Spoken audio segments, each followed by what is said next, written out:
صل وسلم وبارك على سيدنا محمد وعلى آله وصحبه في كل لمحة ونفس عدد ما وسعه علم الله. اللهم صل وسلم وبارك على سيدنا محمد وعلى آله وصحبه في كل لمحة ونفس عدد ما وسعه علم الله. اللهم صل وسلم وبارك على سيدنا محمد وعلى آله وصحبه في كل لمحة ونفس عدد ما وسعه علم الله. بسم الله ما شاء الله، بسم الله ما شاء الله، بسم الله ما شاء الله، وما لم يشاء لم يكن، لا حول ولا قوة إلا بالله العلي العظيم، لا حول ولا قوة إلا بالله العلي العظيم، لا حول ولا قوة إلا بالله العلي العظيم. اللهم ارحمنا بالقرآن واجعله لنا إماما ونورا وهدى ورحمة. اللهم ذكرنا منه ما نسينا، علمنا منه ما جهلنا، وارزقنا تلاوته آناء الليل وأطراف النهر، واجعله لنا حجة يا رب العالمين. اللهم افتح لنا فتوح العارفين وارزقنا فهم النبيين، واجعلنا من عبادك الصالحين والمتقين يا رب العالمين. بسم الله الرحمن الرحيم. قال مصنف رحمه الله تعالى: نفعنا الله بعلومه وبكتابه في الدارين، اللهم آمين يا رب العالمين. وبعد، قال syukur. Tidak sah syukur seseorang itu kecuali dia meninggalkan tadbir bagi keperluan nafsunya. Ini kerana orang yang bersyukur itu tidak melakukan maksiat terhadap nikmat Allah Subhanahu wa taala. Antaranya ialah nikmat akal yang ada pada anda. Jika ada akal yang tidak dapat membezakan antara anak Adam dengan segala binatang, pasti kedudukan anda sama dengan binatang, batu dan kayu. Padahal tiadanya tadbir itu sama seperti binatang dan kayu yang tidak ada akal padanya. Oleh sebab itu, peranan akal ialah meneliti dan melihat ke arah kesudahannya. Tetapi bagi seseorang yang tadbir untuk keperluan nafsunya, tentu tidak akan memerhatikan kesudahannya. Antaranya tidak berasa syukur atas nikmat akal yang ada padanya itu. Khauf. Tidak sah khauf, yakni takut kepada Allah Subhanahu wa taala seseorang itu kecuali dia meninggalkan tadbir dan ikhtiar bagi keperluan nafsunya. Ini kerana orang yang khauf itu hatinya sentiasa berhadapan dengan Allah Subhanahu wa taala dan beristirahat dengan tadbir dan ikhtiar Allah taala dengan sempurna. Bagaimana boleh sah khauf seseorang itu? Bagaimana boleh sah khauf seseorang jika hatinya penuh dengan tadbir dan ikhtiar dunianya? Raja', tidak sah raja', yakni harap kepada Allah Subhanahu wa taala seseorang itu kecuali dia meninggalkan tadbir dan ikhtiar bagi keperluan nafsunya. Ini kerana orang yang berharap kepada Allah Ta'ala itu hatinya penuh dengan kegembiraan, rahmat dan nikmat Allah Ta'ala. Dan dia begitu prihatin dengan waktunya apabila berhadapan dengan Tuhannya. Bagaimana boleh sah raja' seseorang jika hatinya bergantung penuh dengan tadbir dan ikhtiar dunia yang tidak mampu membawanya ke akhirat. Redha, tidak sah redha seseorang itu kecuali dia meninggalkan tadbir dan ikhtiar. Ini kerana orang yang redha itu cukup baginya mendahulukan tadbir dan ikhtiar Allah Subhanahu wa taala. Dia tidak akan mentadbir sesuatu tanpa bersama-sama dengan Allah Subhanahu wa taala, yaitu setelah ia redha dengan tadbir dan ikhtiar Allah Subhanahu wa taala Tuhannya. Jadi bagaimana boleh sah redha seseorang jika hatinya masih bergantung penuh dengan tadbir dan ikhtiar nafsunya? Tawakal, tidak sah tawakal seseorang itu kecuali dia meninggalkan tadbir dan ikhtiarnya. Ini kerana orang yang bertawakal itu menyerahkan badan dan rohnya. Menyerahkan badan dan rohnya kepada Allah Subhanahu wa taala dan begitu kuat berpegang kepada setiap urusan pekerjaannya. Tegasnya, bukanlah dia yang mentadbir sesuatu pekerjaannya kerana dia sudah tawakal dan menyerahkan dirinya sepenuhnya kepada hukum dan qada Allah Subhanahu wa taala. Mahabbah, tidak sah mahabbah.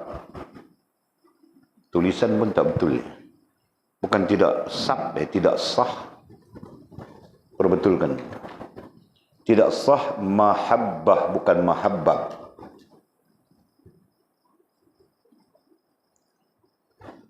Tidak sah mahabbah, yakni mencintai Allah Subhanahu wa taala seseorang itu kecuali meninggalkan tadbir dan ikhtiar bagi nafsunya.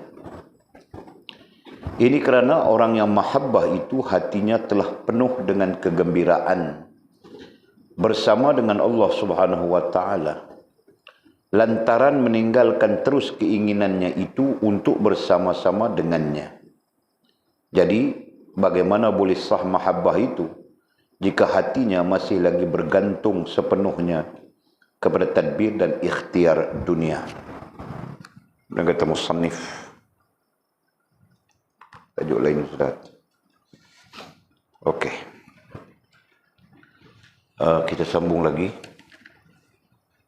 pengajian kita daripada kitab Tanwirul Qulub oleh Imam Ibn Athaillah Iskandari rahimahullah ta'ala, dan kita sedang bercakap, sedang berbincang berkaitan dengan istilah kitab ini adalah maqam yaqin. Jadi rupa-rupanya maqam yaqin ini maqam proses. Kita sebut sudah kan? Ya betul. Oleh sebut itu hari, bukan itu hari, beberapa hari yang lepas sebut. Maqam yakin ini adalah maqam proses. Sedangkan apa yang kita sebutkan dengan topik kita 9 sifat rohaniah mukmin, nah itu adalah pengisian. Itu adalah isinya. Ya, isi yang perlu ada. Nah, setelah kita isi, setelah kita mau mengisinya, nah di situ proses. Ya kan? Nah, sebab itu dibincangkan dengan kata musannif sah tidak sah, itu disebutkan tentang sah tidak sah itu adalah tindakan, kan? Atau apa yang kita sebut sebagai proses. Nah, proses pelaksanaan itulah kita melihat kepada sah tidak sah, kan? Adapun secara ilmunya, nah itu yang kita perlu masukkan 9 sifat rohani. Nah, paham kah? Okey. Dan kita telah pun berbincang sampai di mana? Sampai di syukur. Ya, jadi kita tidak perlu mengulang kerana kita ada dua bentuk pemahaman daripada pemahaman yang kita lontarkan, kita kemukakan dengan merujuk kepada kitab-kitab lain dan pemahaman daripada kitab ini. Okey. Nah, kita terus saja. Kata musannif rahimahullah ta'ala, syukur. Tidak sah syukur seseorang itu. Tidak sah artinya tidak diterima. Ya, tidak sah artinya tidak diterima, tidak terpakai ataupun disebut sebagai batal. Itu artinya tidak sah.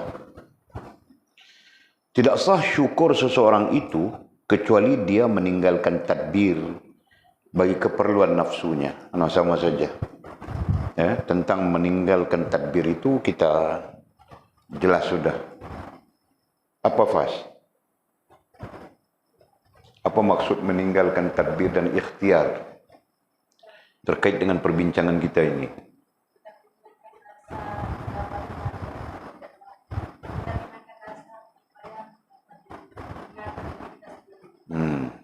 Okey.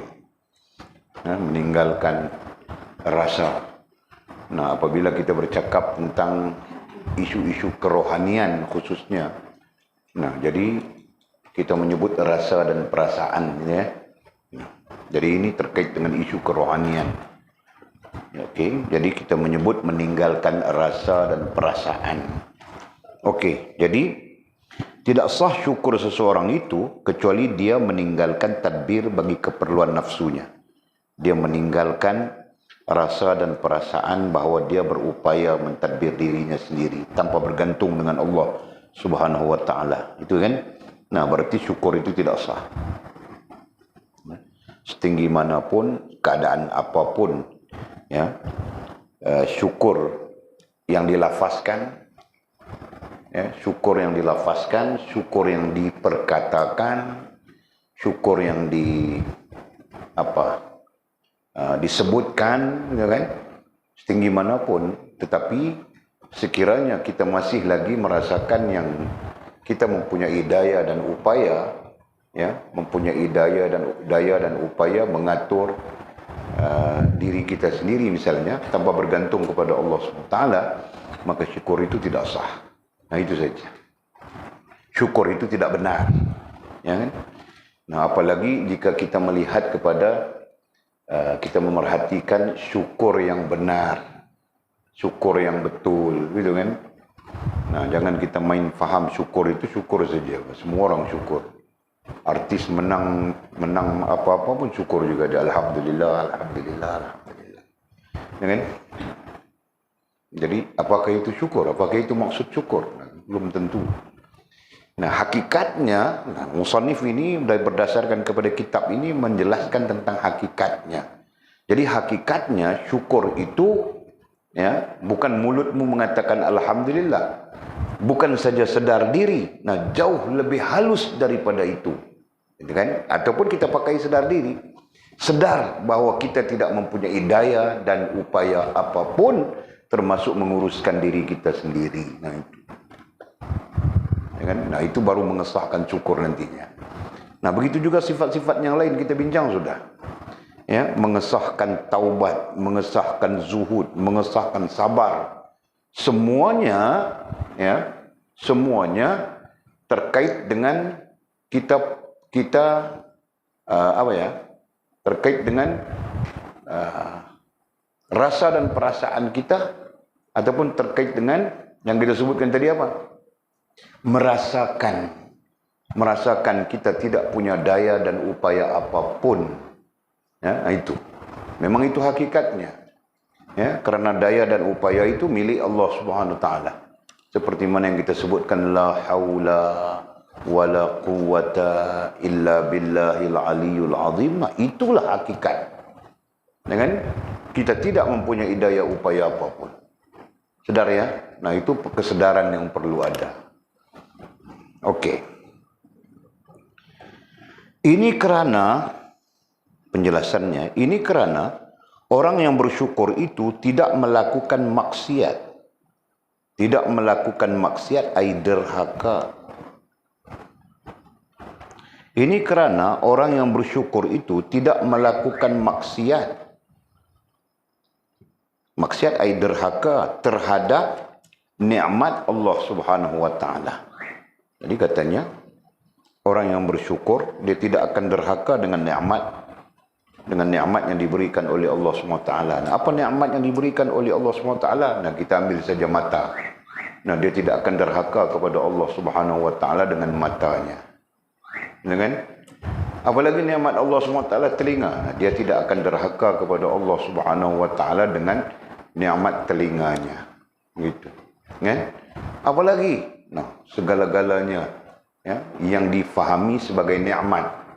Nah, dia tidak akan menderhaka dengan nikmat-nikmat itu. Jelas ya? Allah SWT menganugerahkan nikmat akal. Dia tidak akan menderhaka kepada Allah SWT dengan nikmat akal itu. Nah, demikianlah dikiaskan kepada hal-hal yang lain.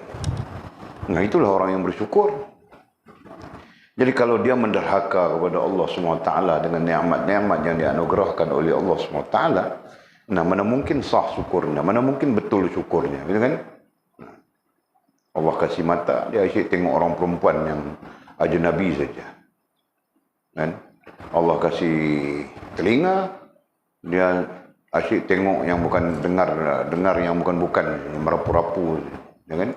Allah kasih lidah, nah asyik mengumpat saja, riba, namimah, bercakap bohong, apa lagi? Macam lagi kan, yang tidak menghubungkan dia dengan Allah SWT. Nah, itu bentuk, sebahagian daripada bentuk apa ya, bermaksiat kepada nikmat Allah Subhanahu Wa Taala, bermaksiat terhadap atau dengan nikmat Allah SWT, dan itu nantinya menyebabkan syukur kita tidak benar, ya kan? Menjadikan syukur kita tidak benar di sisi Allah Subhanahu Wa Taala. Betul, mulut alhamdulillah, betul, ya kan? Nah, mungkin sedar diri pun mungkin ada, atau mungkin kita kata sedar diri tapi dalam keadaan yang salah, menyalahi Allah Subhanahu Wa Taala, itu kan? Itu hal-hal yang perlu diperhatikan. Okey.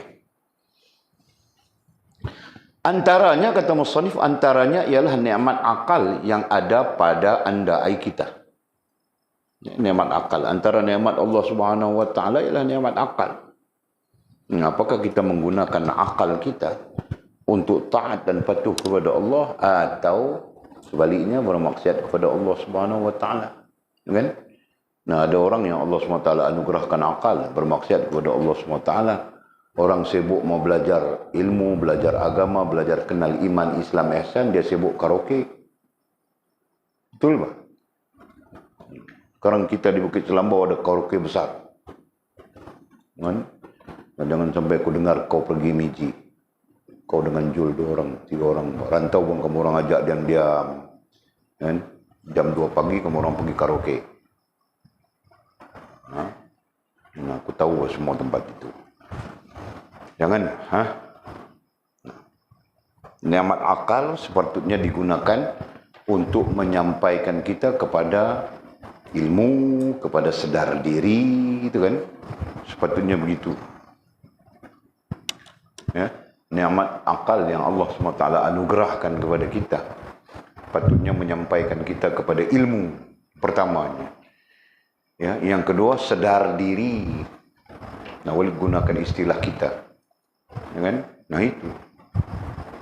Ini jauh daripada ilmu. Kenapa sibuk dengan karaoke? Ya. Nah, apalagi mau sedar diri. Nah, akhirnya tua-tua sudah tidak sedar diri lagi. Nah, karaoke itu semua tua-tua semua orangnya, tahu kan? Semua lagu 60-an, gitu kan? Nah, karaoke itu orang muda-muda tidak masuk, tu boleh tahu sudah. Kalau orang muda datang saja dia mula boring dengar lagu 60-an saja, kan? Allah, Masya Allah. Okey, jadi jelas sudah ya, antaranya ialah nikmat akal yang ada pada kita. Jadi jaga, ya. Kita belajar dengan ilmu, mudah-mudahan kita mampu menjaga akal kita, ya. Apalagi terkait dengan bermaksiat kepada Allah Subhanahu Wa Taala dengan nikmat akal. Nah, itu lebih-lebih lagi yang perlu kita jaga, ya. Perlu kita apa ya? Perlu kita jaga, ya. Betul. Jika ada akal yang tidak dapat, jika ada akal yang tidak dapat membezakan antara anak Adam dengan segala binatang, katanya, pasti kedudukan anda sama dengan binatang. Nah, jika ada akal, kita ada akal, tetapi keadaannya tidak membezakan antara anak Adam. Sebutannya di sini adalah anak Adam, manusia, kan? Nah, anak Adam ai manusia. Nah, jika ada akal, yang tidak dapat membezakan, tetapi tidak dapat membezakan. Tidak ada beza, bukan tidak dapat membezakan, tidak ada beza di antara anak Adam dengan segala binatang, katanya. Nah, pasti kedudukan kita sama dengan binatang saja.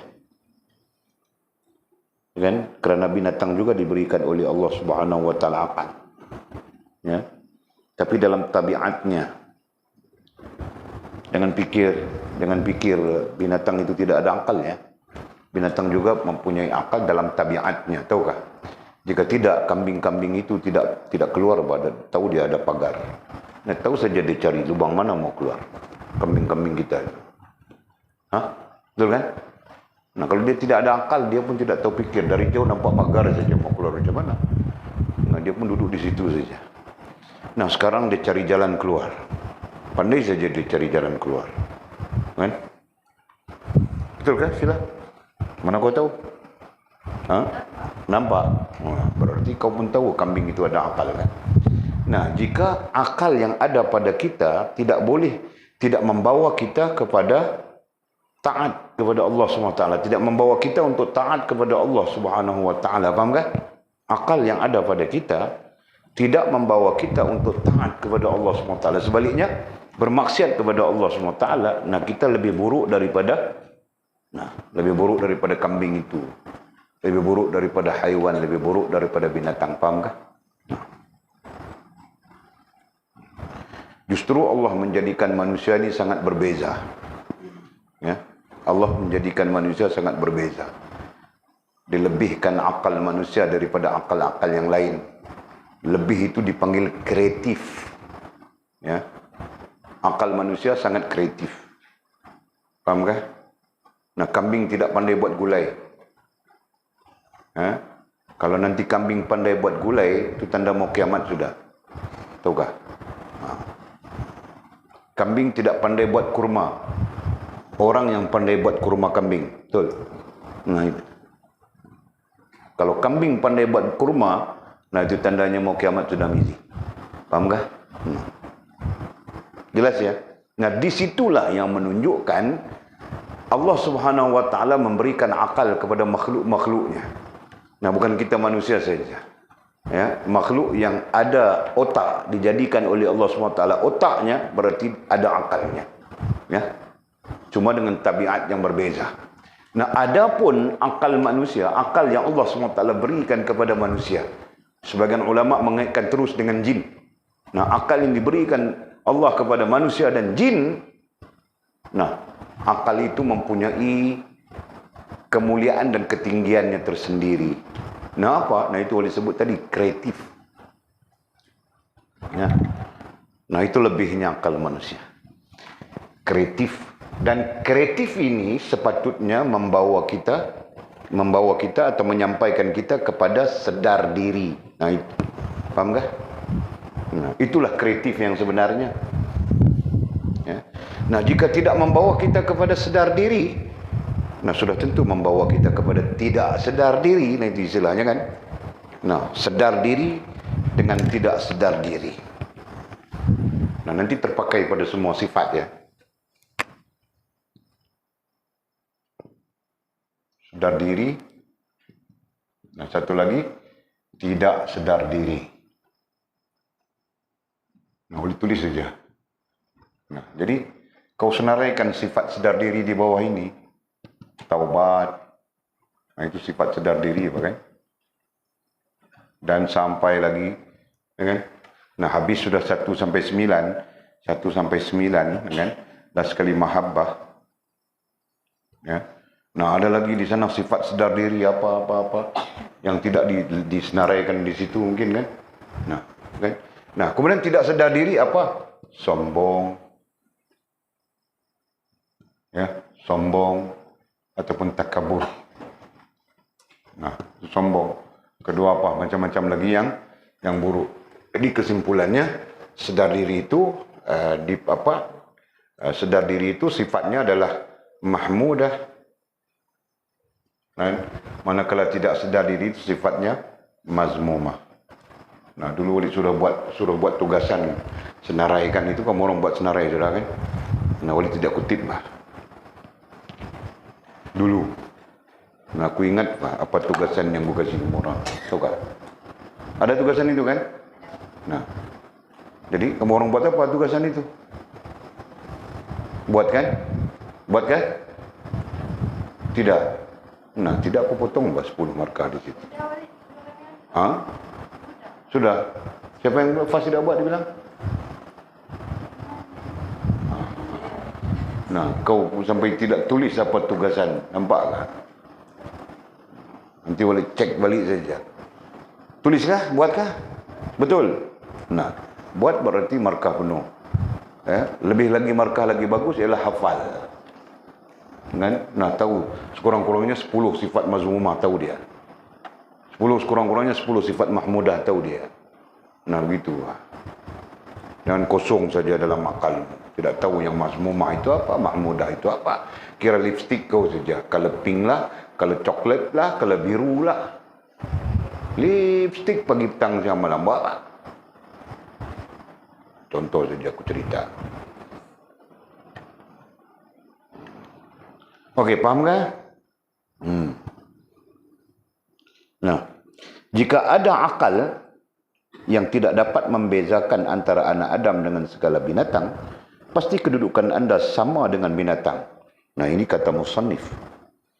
Kalau ikut kata Allah Subhanahu wa taala di dalam Al-Quran, lebih teruk, lebih buruk daripada binatang. Kan? Lebih buruk daripada binatang. Binatang itu bukan binatang liar. Lebih teruk daripada binatang ternakan. Nah, itu bilang Allah SWT dalam Quran kan? Dalam surah dalam surah apa? Walaqad zara'na li jahannama katsiran minal jinni wal ins lahum qulubun la yafqahuna biha lahum a'yunun la yubsaruna biha lahum uzunun la yasma'una biha ulaika kal an'am bal hum adall. Nah, itu ayatnya. Mereka itu umpama binatang ternakan. Balhum bahkan adall, lebih buruk daripada binatang ternakan. Nah, siapa itu? Mereka adalah orang yang Allah SWT anugerahkan akal. Kan? Secara kesimpulannya adalah akal. Alat kepada akal itu namanya mata. Ya? Allah anugerahkan mata, tapi mata yang tidak menghubungkan mereka dengan kebesaran Allah SWT. Alat kepada mata itu namanya telinga. Ya, Allah memberikan mereka telinga, tapi telinga itu macam telinga kuali saja, tidak dapat menghubungkan mereka dengan Allah Subhanahu wa taala. Kan? Allah Subhanahu wa taala memberikan mereka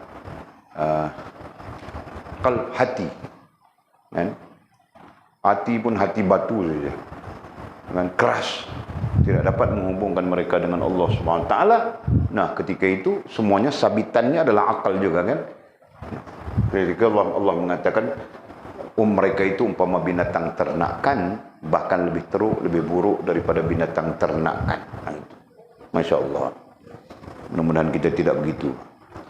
Nah, selain daripada binatang, katanya batu dan kayu. Nah, sama saja kita seperti batu, sama saja kita seperti kayu. Allah. Lagi teruk kan? Nah, kenapa batu? Nah, itu boleh sebut tadi. Hati yang keras. Ya, hati yang keras tidak dapat menghubungkan mereka dengan Allah Subhanahu wa taala.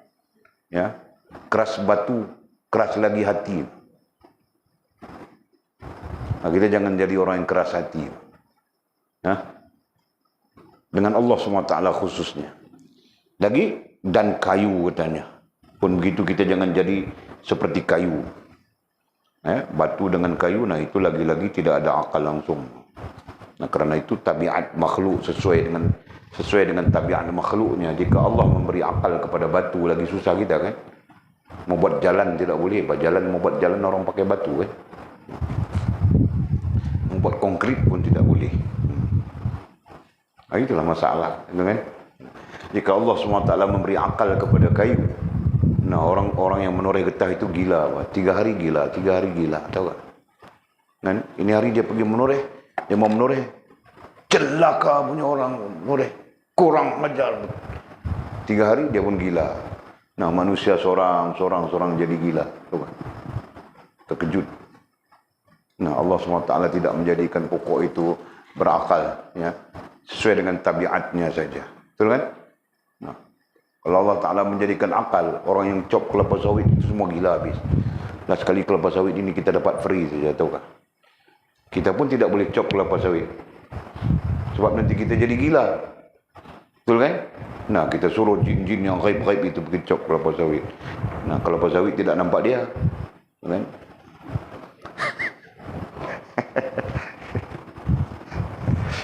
Kita suruh hantu raya apa? Kan susah. Allah, ya Allah, Maha Suci Allah, Subhanallah. Ya kan? Menjadikan akal manusia ini sangat unik. Nah, itu disebut tadi ulama tafsir memasukkan manusia dan jin. Ya, sangat unik.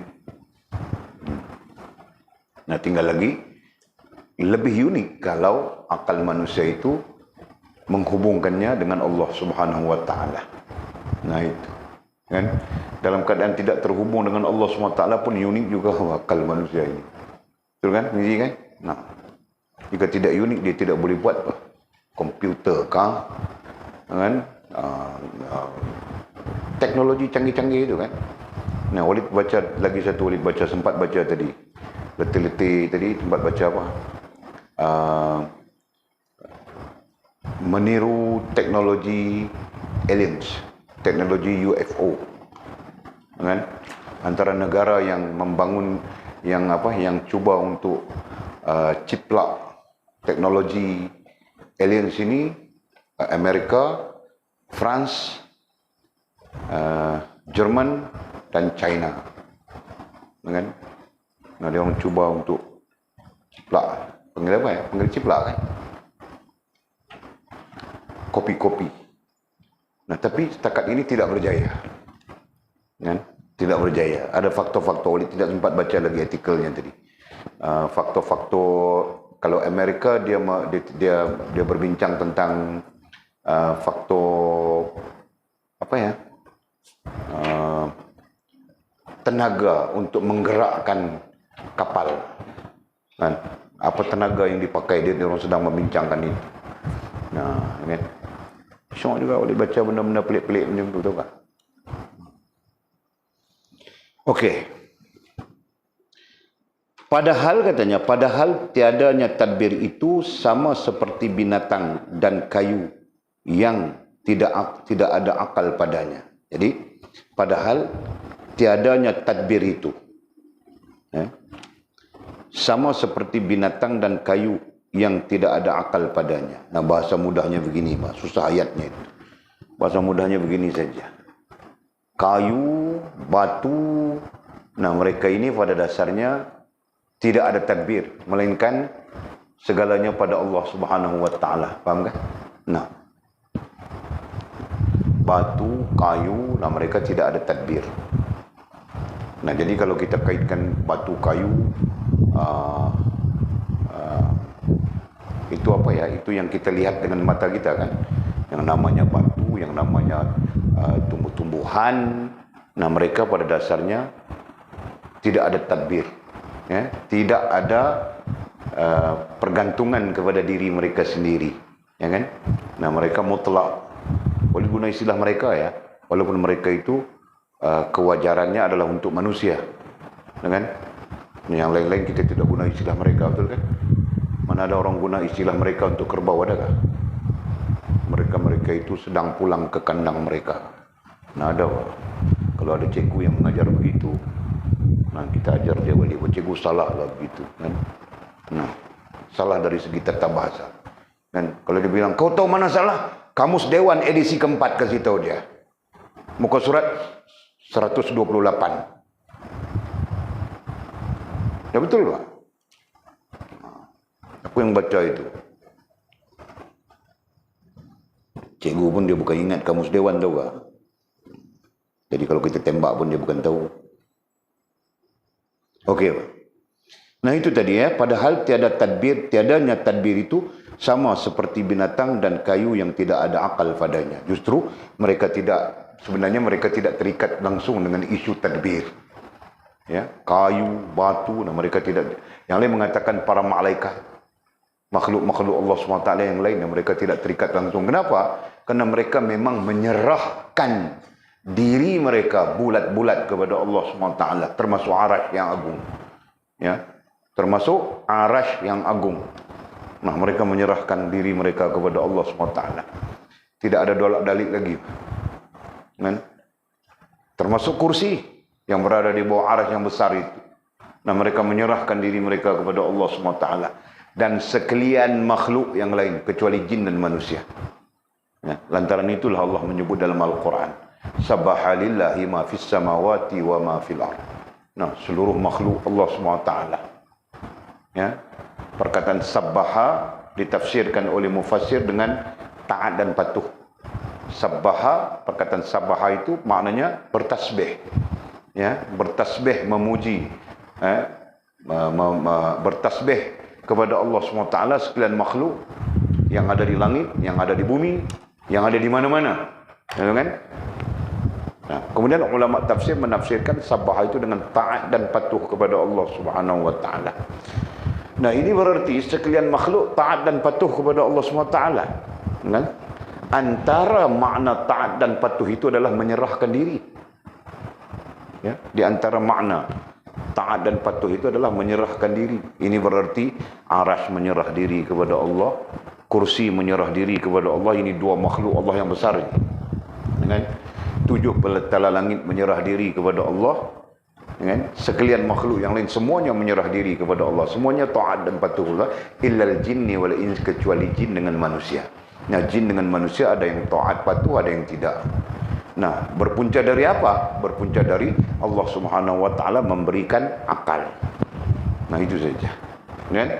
Nah, jadi apabila kita tidak taat dan tidak patuh kepada Allah Subhanahu wa taala, sedangkan kita diberikan oleh Allah SWT akal, nah, berarti kita lebih buruk daripada haiwan, lebih buruk daripada kayu, lebih buruk daripada batu. Kan? Nah, itu. Jadi jangan nanti kita lebih buruk. Jadi ya.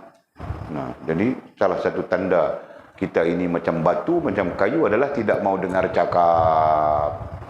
Betul kan, Jul? Nah, itu saja, Pak. Dan jika dia dengar cakap, nah itu berarti hatinya cair sudah. Bukan lagi batu, Pak. Salju. Nah, itu. Okey.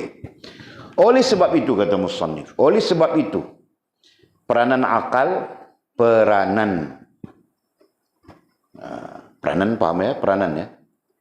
Peranan akal ialah meneliti. Nah, jadi, peranan akal kita apa? Meneliti. Nah, tambah lagi satu kalimat apa? No, orang tahu pakai analisa sudah sekarang. Minta maaf, Pak Arif. Kami rantau tersasul. Kak Lisa, very sorry ya. Ini rantau ini tersasul, ini adikmu rantau ini. Kau jangan guna istilah itu Bang, malam ini, malam lain. Apa? Tambah lagi satu istilahnya. Mengkaji. Kan? Nah, tambah saja.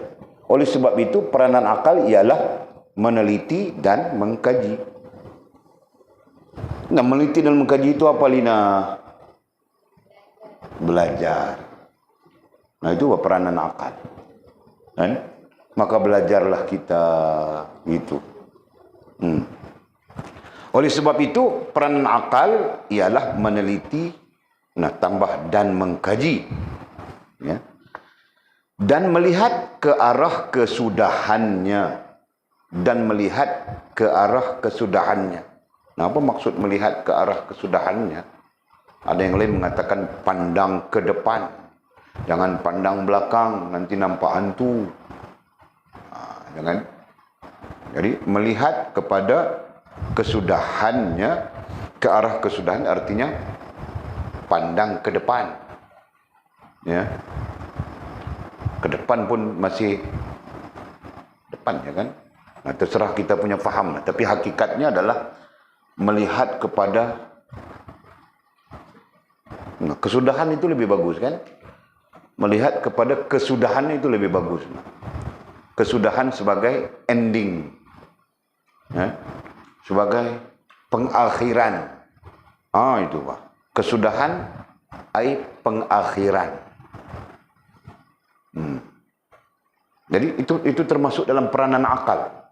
Ya, termasuk dalam peranan akal kita adalah meneliti dan mengkaji. Nah, kita simpulkan meneliti dan mengkaji itu adalah belajar, ya. Belajar untuk apa? Meraih ilmu di sana kan? Nah, kita belajar sudah daripada kitab Mukasyafatul Qulub. Ya. Subtopik kepada syukur salah satunya adalah ilmu. Nah, berarti ilmu itu datang dari mana? Ilmu datang dari belajar, betul. Nah, belajar itu apa? Meneliti dan mengkaji. Nah, faham sudah itu. Ya kan? Jadi kalau kita meletakkan diri kita dalam belajar, ya, niat sebagai belajar, nah, sikap kita pun perlu meneliti dan mengkaji. Nah, itu. Sifat kita pun perlu meneliti dan mengkaji. Apa yang kita pelajari. Nah, begitu, Pak. Jangan kita tulis-tulis, dengar-dengar balik tidur. Tidak ada kajian, tidak ada penelitian. Nah, itu sama sekali bukan maknanya. Ya. Faham tak? Aku cakap saja, jadi kurangkan tidur, banyak meneliti dan mengkaji. Faham tak? Tetapi bagi seseorang yang tadbir untuk keperluan nafsunya, nah ini perbandingan sudah. Ya, bagi seseorang yang tadbir dengan makna orang yang merasakan dia mengatur dirinya sendiri, dia berupaya, itu kan istilahnya. Dia punya daya dan upaya menguruskan dirinya sendiri. Tentu tidak akan memerhatikan kesudahannya. Nah, orang sebegitu, dia tidak akan memerhatikan, tidak akan melihat kesudahannya atau pengakhirannya yang kita sebutkan tadi. Ya. Nah, orang yang apa? Orang yang tadbir untuk keperluan nafsunya. Nah, istilahnya tadbir itu kita sudah jelas-jelas sudah kita sebutkan. Orang yang merasakan dia punya daya dan upaya menguruskan dirinya sendiri tanpa bergantung kepada Allah Subhanahu wa taala. Isu kita adalah isu kerohanian, ya. Nah, ulang lagi sebut. Nah, isu kerohanian itu terkait dengan rasa dan perasaan kita. Ya, kewajarannya adalah kita meninggalkan rasa dan perasaan itu. Jangan ada dalam rasa dan perasaan kita punya daya dan upaya yang sempurna menguruskan diri kita sendiri. Gitu kan? Nah, jadi kewajarannya apa lagi? Kewajarannya ialah la haula wala quwwata illa billahil aliyul azim. Ya, semuanya dengan izin Allah Subhanahu wa taala. Kita tidak punya daya upaya apapun. Okey.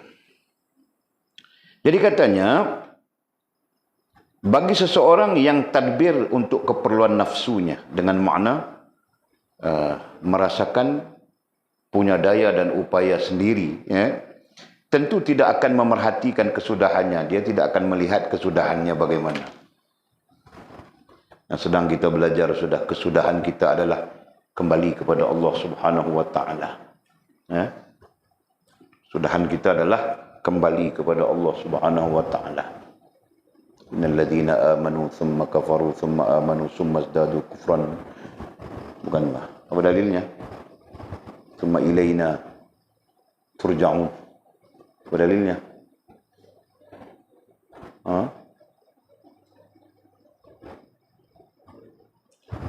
Nah, lupa sudah, kepala slow sikit.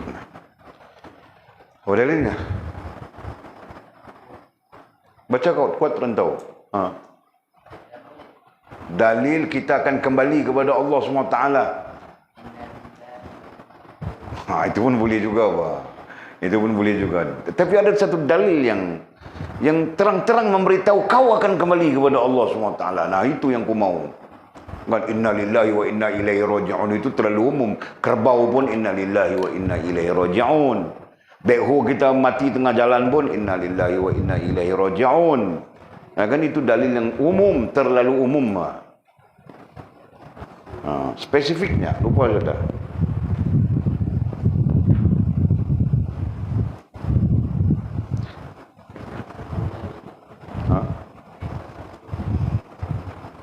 Baca apa? Itulah kelemahannya kemurang. tidak mau usaha untuk mengingat, sangat malas untuk mengingat. Ya. Cuma mau jadi alim cepat.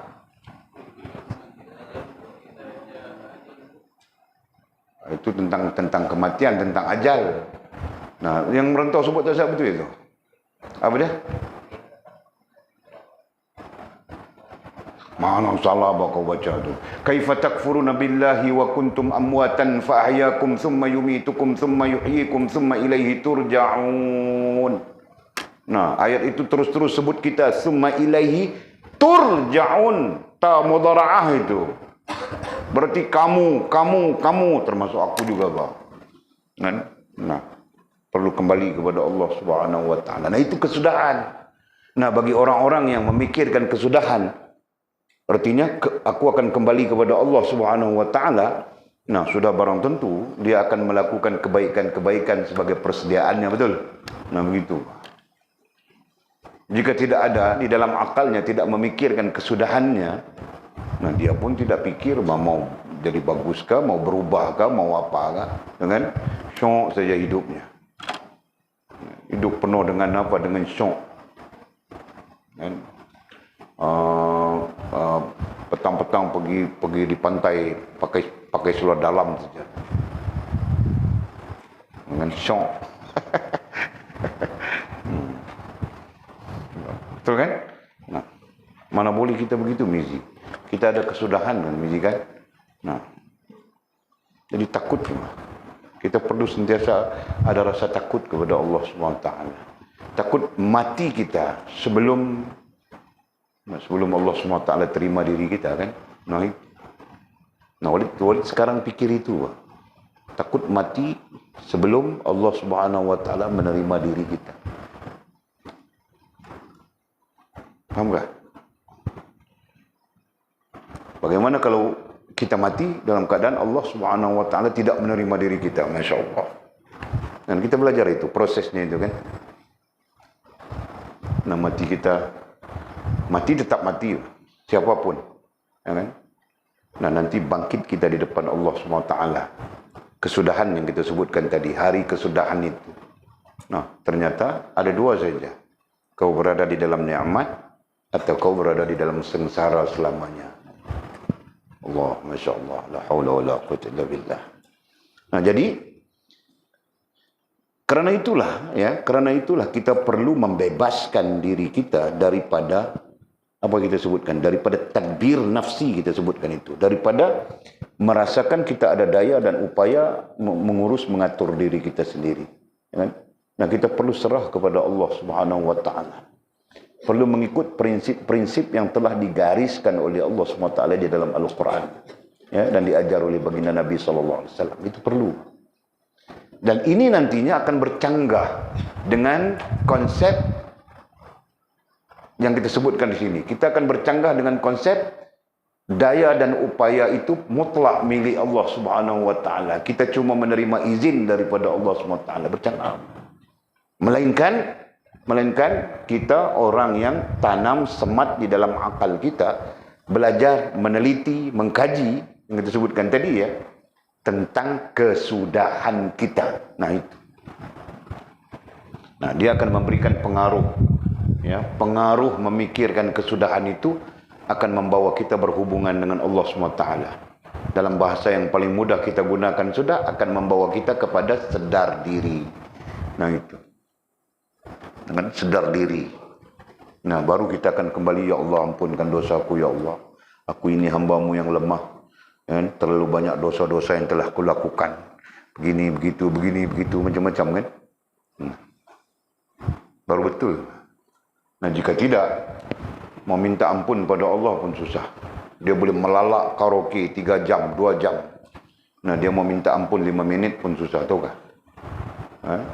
Betul kan? Paham sila? Nah, kalau di Sabah sana sekarang tengah top itu. Tak tahulah sekarang, boleh-boleh pun banyak tahun sudah tidak pulang. Kalau kenduri kahwin saja mesti ada karaoke. Sekarang lagi Kak Jul?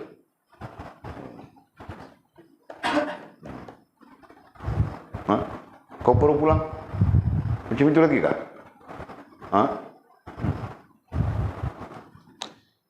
Siang untuk orang tua-tua. Marhabanlah. Apalah. Malam untuk orang muda-muda. Kami di sini pun pernah dulu. Tahun 80, 90-an ke 80-an. Pun macam itu juga. Tapi sekejap saja. Orang kampung sudah ada apa ya? Sudah ada pengetahuan sebagainya. Krisis dalam kampung saja. Siapa yang buat begitu nanti, krisis saja dalam kampung itu. Akhirnya hilang macam itu saja. Kalau ada pun dia orang buat karaoke tepi macam rumah di sini dia buat karaoke dalam paya sana. Dalam paya dia punya pasal lah kan. Itu saja.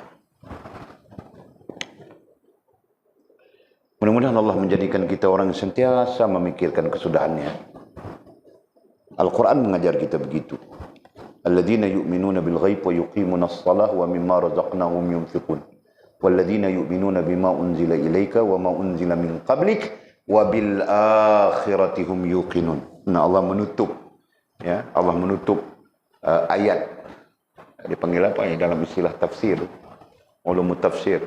Allah menceritakan perbuatan tingkah laku yang perlu kita lakukan, perangai sikap kita, kemudian Allah tutupkan dengan yakin pada hari akhirat. Jadi yakin kepada hari akhirat itu menjadi motivasi untuk kita melakukan, untuk kita beriman perkara yang gaib, untuk kita mendirikan salat, untuk kita menafkahkan rezeki dan sebagainya. Wabil akhirati hum yuqinun. Wabil akhirati hum yuqinun itu adalah hari kesudahan. Betul kan? Berarti Allah memerintahkan kita supaya melihat kepada hari kesudahan. Nabi SAW dalam hadis yang begitu banyak pun menyarankan kepada kita supaya melihat hari kesudahan. Begitu. Jadi hari kesudahan itu adalah sesuatu yang perlu ada di dalam akal kita atau menjadi bagian daripada penelitian, pengkajian kita. Itu betul kan? Bukan semua orang. Kita ditakdirkan oleh Allah SWT menjadi peneliti dan pengkaji. Bukan saja tentang hari akhirat, hari kesudahan. Bahkan kita cuba untuk meneliti dan mengkaji segala hal, betul kan? Segala hal yang tersabit dengan agama Allah Subhanahu wa taala. Tersabit dengan agama kita, begitu. Syukur pada Allah Subhanahu wa taala. Allah boleh saja meletakkan kita di mana-mana. Kan? Walid pun syukur saja Allah meletakkan Walid dalam keadaan macam ini. Allah boleh meletakkan Walid sebagai pelakon filem antarabangsa. Tahukah? Sama dengan Bruce Willis. Kau kenal ke Joel? Bagus sebab kau tidak kenal. Boleh kan? Allah boleh meletakkan Abuya sebaris dengan Shah Rukh Khan.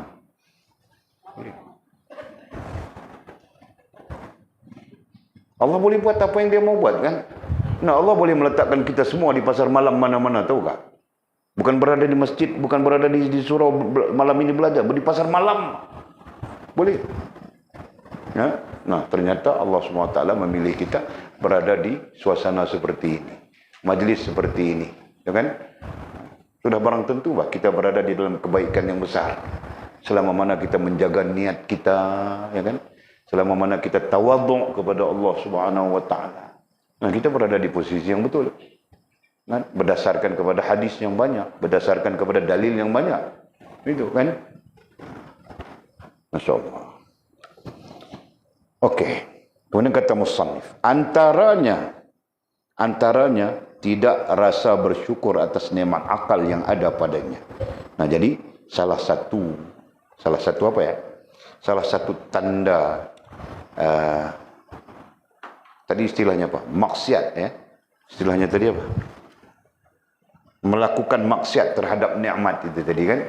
Salah satu tanda kita melakukan maksiat derhaka terhadap nikmat Allah Subhanahu wa taala adalah apa? Tidak berasa syukur atas nikmat akal yang ada padanya. Kita tidak berasa, perkataannya dari rasa kan? Perkataannya dari rasa. Berarti kita tidak merasakan ya. Kita tidak merasa syukur dengan akal yang Allah Subhanahu wa taala anugerahkan kepada kita yang sepatutnya kita gunakan untuk menghubungkan kita dengan Allah Subhanahu wa taala, ya, untuk meneliti dan mengkaji yang kita sebutkan tadi. Betul? Nah itu. Sebaliknya, nah akal itu kita gunakan bercanggah dengan Allah Subhanahu wa taala. Tidak meneliti, tidak mengkaji, tidak belajar. Misalnya kan, akal itu digunakan untuk berfikir sesuatu yang sifatnya tidak menghubungkan kita dengan Allah SWT. Tidak lebih daripada mau isi dalam perut jadi tai saja. Nah, itu ada hadis sahih tentang itu. Nabi SAW menegur para sahabat ketika para sahabat seronok-seronok cerita tentang dunia, ya kan? Nah, Nabi SAW mengatakan dunia itu tidak lebih daripada apa yang masuk ke dalam mulutmu. Yang masuk dalam mulutmu kelihatan hebat, tapi keluar daripada perutmu adalah najis. Nah, jadi Rasulullah SAW menggambarkan bahwa dunia ini tidak lebih seperti masuk dalam perut, keluarnya najis. Tidak lebih dari itu. Allahu Akbar. Nah, jadi kesimpulannya di sana, akal yang Allah Subhanahu wa taala anugerahkan kepada kita rupa-rupanya merupakan kunci, ya, kunci untuk menghubungkan kita dengan Allah Subhanahu wa taala. Nah, justru itulah apabila tidak berakal, orang sebut tidak mukallaf. Ya kan? Ataupun tidak termasuk di dalam mukallaf dengan salah satu syaratnya adalah tidak berakal, gitu kan? Nah, jadi gugur dia taklif. Nah, adapun kita orang yang berakal, syukur pada Allah SWT, berarti ada taklif besar kita yang perlu kita jaga, ya. Nah itu, okey. Kemudian kata musannif khauf. Dengan ayat yang sama tidak sah khauf. Nah, ada sudah di dalam hati kita. Kenapa ada? Karena kita memahami secara ilmu, ya, sebagai orang beriman, nah kita perlu masukkan di dalam hati kita 9 sifat rohaniah seorang mukmin. Nah, tahu sudah kita itu. Kan? Nah, kita pun masukkan sudah di dalam hati kita. Nah, sejauh mana betul? Nah, itulah terkait dengan sah, tidak sah katanya. Ya kan? Paham ya? Paham Fas? Nah, dalam hati kau Fas, dalam hati kau di sini. Sini jantung, sini hati kau. Hati kau di sini. Kan? Nah, dalam hati kau itu ada 9 sifat rohaniah mukmin. Ada sudah? Adakah Fas? Nah, kau sendiri yang tahu, Pak. Kau makan belacan atau tidak, kami mana tahu. Kau saja yang tahu. Nah, sama saja sekarang. Dalam hati kau ada 9 sifat mukmin atau tidak, kau seorang saja yang tahu. Adakah? Hah? Tiada. Mau jadi apa kau, Fas? Hah? Kau mau jadi pramugari juga kah? Hah? Kalau tidak, kenapa kau tidak ada 9 sifat itu dalam hati kau? Ha? Nah, ada, Pak. Dengar, Pak. Ada kan? Ada, Pak. Tinggal lagi betul atau tidak. Nah, itu saja. Faham tak? Jangan bilang tiada, Pak. Ha? Kau bilang tiada tadi? Kau bilang tidak tahu? Kau bilang apa tadi? Apa pun tidak? Ada? Tiada? Kau bilang tiada? Kau bilang tiada? Betul? Kau ini, itulah banyak melamun. Orang lain tidak sibuk mau menikah, kau sibuk mau menikah. Ha? Bukan kau kah? Bukankah? Oh iya kah? Aku pikir kau mau menikah sudah. Okey, jadi katanya tidak sah khauf. Nah, perkataan tidak sah itu menunjukkan kita buat sudah kan? Nah, tidak sah salat. Berarti kau salat. Betul kan? Kau lakukan salat itu. Cuma tidak sah. Ya kan? Nah, tidak sah berarti kau perlu lakukan semula, betul? Nah, demikian juga. Bila disebut tidak sah, berarti sifat itu ada di dalam hati kita sudah. Kalau tidak ada, berarti kita perlu wujudkan di dalam hati kita dulu. Masukkan dulu sifat itu di dalam hati kita. Nah, itu yang boleh tanya Fas tadi, terpinga-pinga dia. Kan? Namanya pun Fas. Ha? Nama kau pun Faz kan? Faz berarti lambat, kau tahu kah? Faz. Nah, berarti lambat. Nah, kami mengartikan itu kan. Betul kan, Buya kan? Nah, jadi sebab itu kalau lambat serba-serbi. Betul kan? Hah? Betul? Tidak betul? Jangan lambat berhafaz. Paham yang Walid tanya itu? Ha? Nah, jadi Walid ulang. 9 sifat itu ada dalam hati kita. Kenapa? Karena kita belajar sudah. Paham kah? Nah, kita isikan di dalam hati kita. Nah, isi itu dipanggil proses. Kita lakukan itu dipanggil proses, betul. Kan? Nah, sekarang tinggal lagi betul atau tidak saja. Paham kah, Fas? Nah, betul atau tidak saja sifat itu ada di dalam hati kau. Itu saja. Nah, betul atau tidak, nah itulah. Katanya tidak sah khauf. Tidak sah sifatnya khauf itu. Ya. Apa itu khauf? Takut kepada Allah Subhanahu wa taala. Sedang takut itu sifat bagi rasa, betul? Ya. Takut itu sifat bagi rasa dan perasaan. Ya. Okey. Tidak sah khauf, yakni takut kepada Allah SWT seseorang itu kecuali dia meninggalkan tadbir dan ikhtiar bagi keperluan nafsunya. Sama saja. Sama saja, bahkan semua sifat-sifat itu sama saja. Jadi tidak sah khauf kita. Tidak sah artinya tidak betul. Ya, dalam bahasa mudahnya adalah tidak betul. Sifat khauf dalam diri kita. Berarti khauf yang ada di dalam diri kita itu tidak betul. Selama mana kita tidak meninggalkan tadbir dan ikhtiar. Yes, bagi nafsu kita, mengikut nafsu kita. Nah, kita perlu kembali kepada tadbir dan ikhtiar Allah Subhanahu wa taala. Nah, bagaimana? Nah, dengan merasakan kita tidak punya daya dan upaya apapun. La haula wala quwwata illa billahil aliyul azim. Dengan merasakan itu. Ya. Sedangkan daya dan upaya adalah mutlak bagi Allah, milik Allah Subhanahu wa taala. Kita pada keseluruhannya dengan izin Allah Subhanahu wa taala saja. Dengan izin Allah kita dapat belajar, dengan izin Allah kita dapat makan, dengan izin Allah kita dapat tidur, dengan izin Allah kita dapat menikah, dengan izin Allah kita itu, dengan izin Allah kita ini, semuanya dengan izin Allah kan? Betul kan? Tidak ada yang tidak tersabit dengan izin Allah SWT. Semuanya dengan izin Allah. Kenapa dengan izin Allah? Karena kita tidak ada daya dan upaya. Ya kan? Nah itu. Mana ada izin Allah, saya sendiri yang ikhtiar. Saya ikhtiar bangun, datang belajar. Saya sendiri. Nah, berarti kita meletakkan kita mempunyai kuasa yang sempurna. Gitu kan? Daya dan upaya yang sempurna. Mana mungkin daya dan upaya kita sempurna? Karena yang sempurna itu hanya milik Allah Subhanahu wa taala. Kan? Nah, kita lemah segalanya. Paham tak? Paham tak, Tul? Paham tak, Fas? Okey.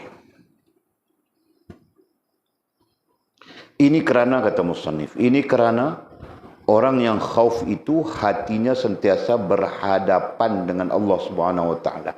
Ya. Jadi kenapa ini kerana katanya orang yang khauf ay orang yang ada sifat khauf di dalam hatinya. Oh, ini kerana orang yang khauf itu, orang yang bersifat dengan khauf itu hatinya sentiasa berhadapan.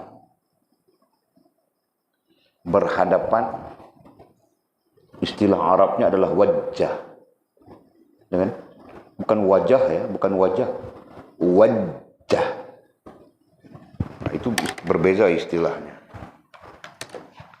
Nanti kita belajar bahasa Arabnya.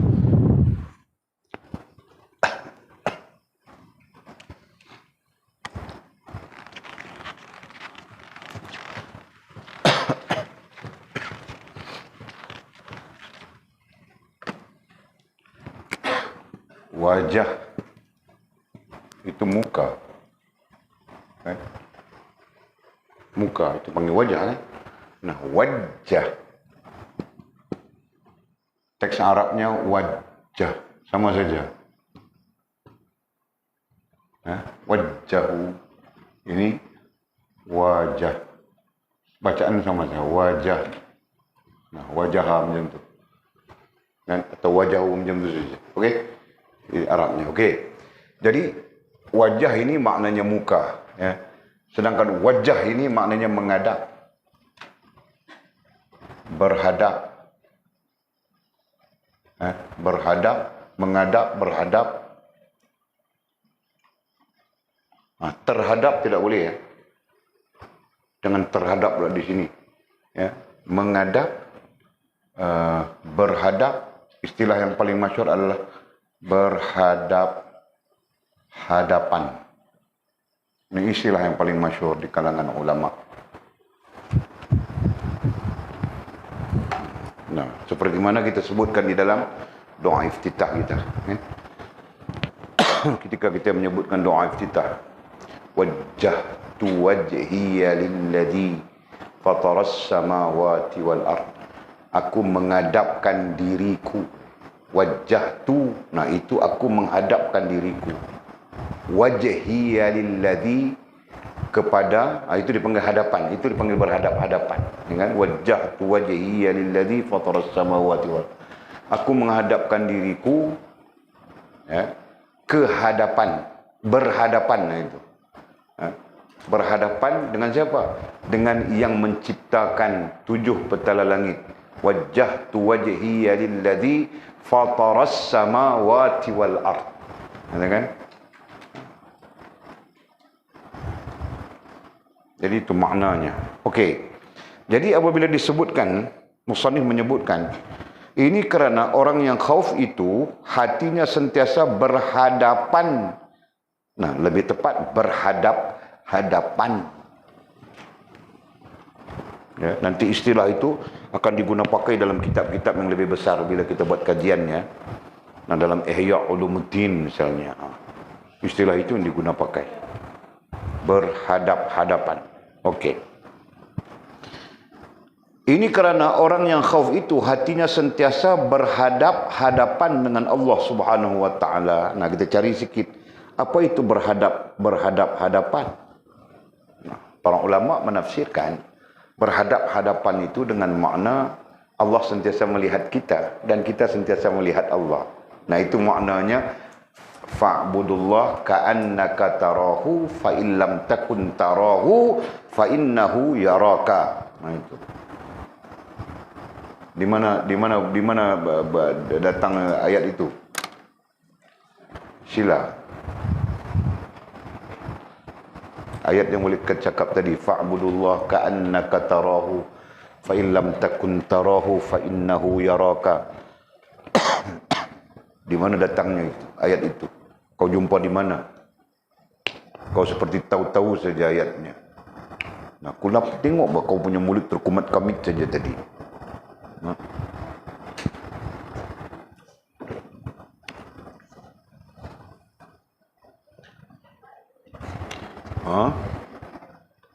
Tahu tidak tahu? Tahu atau tidak tahu? Fa'budullah ka'annaka tarahu fa in lam takun tarahu fa innahu yaraka. Dari mana kalimat itu? Tentang apa?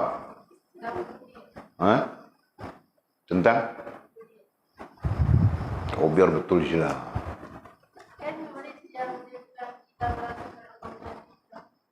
Lah itu maknanya. Yang kutanya dari mana itu datangnya ayat itu, dari mana? Dari pelajaran apa yang kita bincangkan? Kau bilang tentang ubudiyah, betul kan? Kau ini dan kasih malu orang perempuan enggak?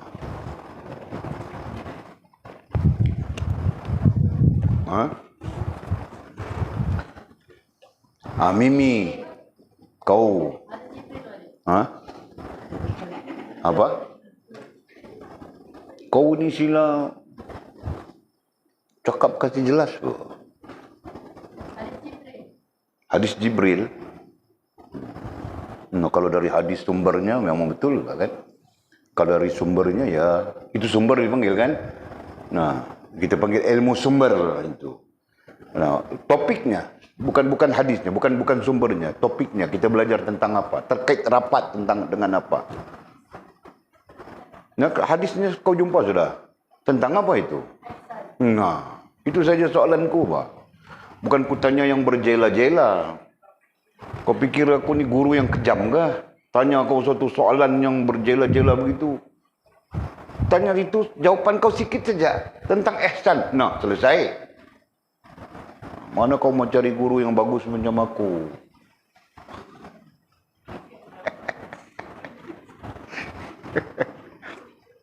Okey, Pak.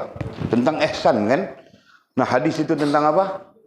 Perkataan tadi itu tentang apa? Tentang ihsan, betul? Nah, kau sebut betul, Basyila, dalam hadis Jibril. Nah, itu sumbernya adalah hadis Jibril.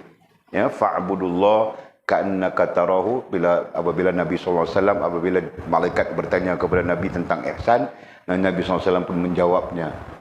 Al-ihsan fa'budullah ka'annaka tarahu fa illam takun tarahu fa innahu yaraka.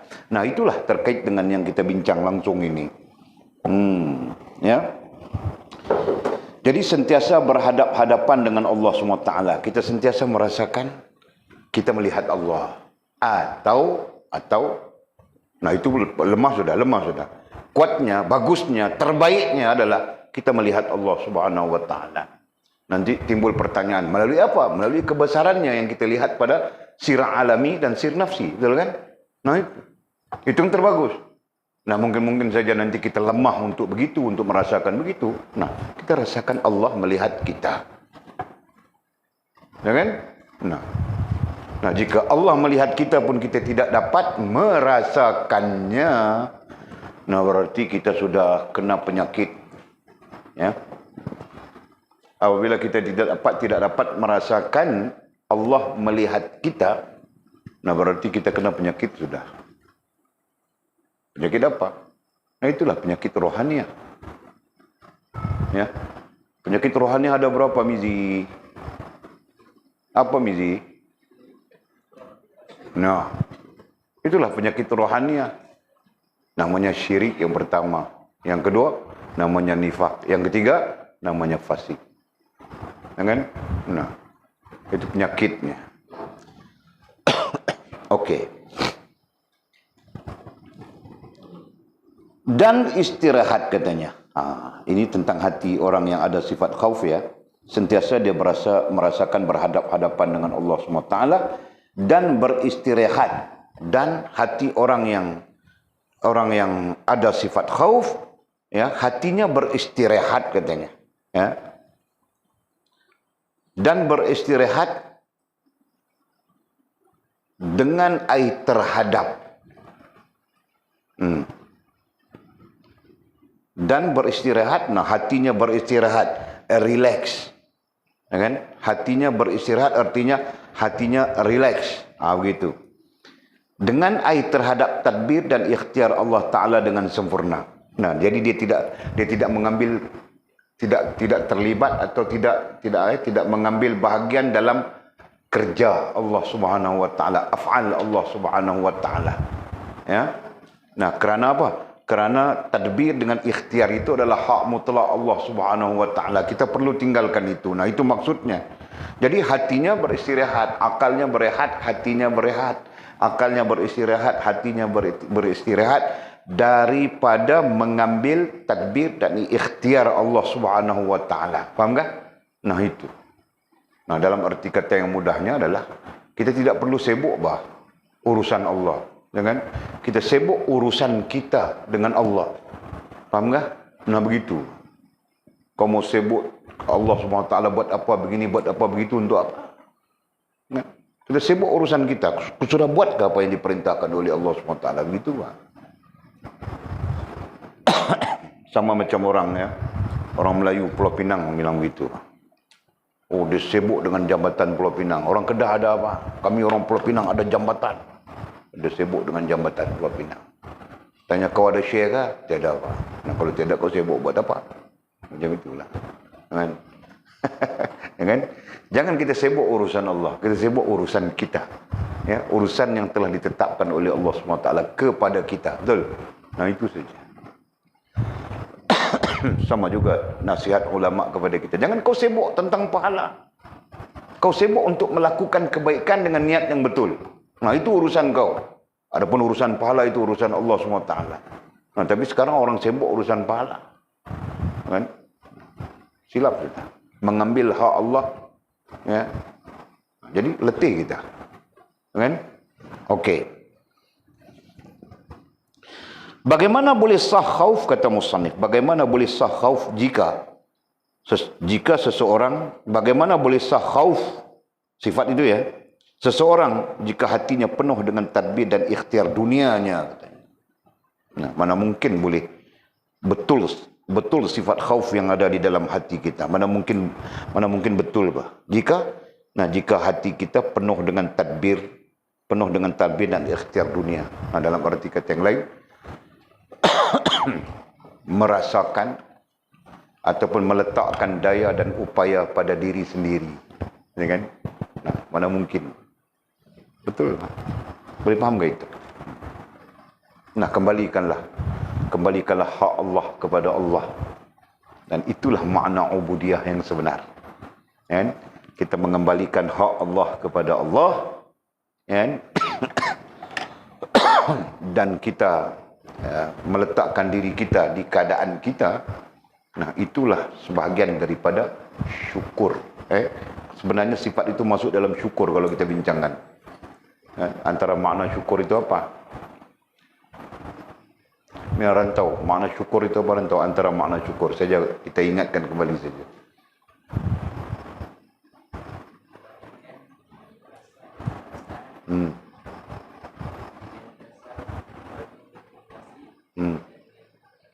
Yes. Nah, itu makna syukur, mengembalikan hak Allah kepada Allah Subhanahu wa taala. Nah, itu ayat mulanya kan. Jadi salah satu hak Allah adalah mengembalikan bahawa daya upaya yang sempurna itu milik Allah Subhanahu wa taala. Dan kita lemah selama-lamanya, ya kan? Nah, itu. Okey, kita berhenti di situ. Kemudian kata musannif raja' dan kita sambung nanti. Wallahu a'lam bissawab.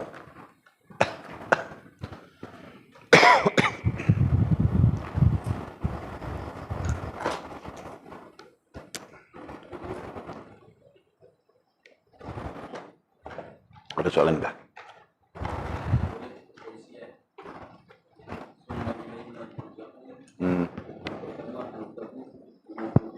Al-Ankabut ayat 57 Nadhabit dalam kitab Kemurang atau macam manakah?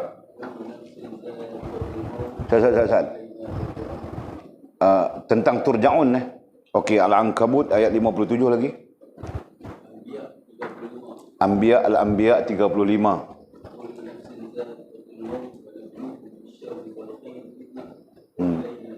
Wa ilaina turja'un. Okey. Itu wa ilaina, itu menunjukkan jamak itu. Kepadanya kita sekalian kembali. Amin. Okey. Sekurang-kurangnya 2 ayat kita ada. Nah, Allah memberitahu tentang kita akan kembali menghadap Allah Subhanahu wa taala. Nah, hari kesudahan dan sebagainya yang kita kaitkan tadi. Terima kasih Abu Ya. Lain ada soalan kah? Tiada. Nah, bismillahirrahmanirrahim. Alhamdulillahirabbil alamin. Wassalatu wassalamu ala asyrafil mursalin sayyidina wa maulana Muhammad wa ala alihi washabbihi ajma'in. Allahumma iftah lana futuhal arifin warzuqna fahman nabiyyin waj'alna min ibadikas salihin. Allahumma hdina siratikal mustaqim siratal ladzina an'ama Allah minan nabiyyin was-siddiqin wasyuhada'i was-salihin. Allahumma rabbana iftah bainana wa bain qaumina bil haqq wa anta khairul fatihin. Allahumma a'inna ala dhikrika wa syukrika wa husna ibadatik. Allahumma faqihna fid din wa 'allimna at-ta'wil. Allahumma faqihna fid din wa 'allimna at-ta'wil. Allahumma faqihna fid din wa 'allimna at-ta'wil. Wa sallallahu ala sayyidina Muhammadin wa ala alihi wa sahbihi wa baraka wa sallam. Walhamdulillahi rabbil alamin. Taqabbalallahu minna wa minkum.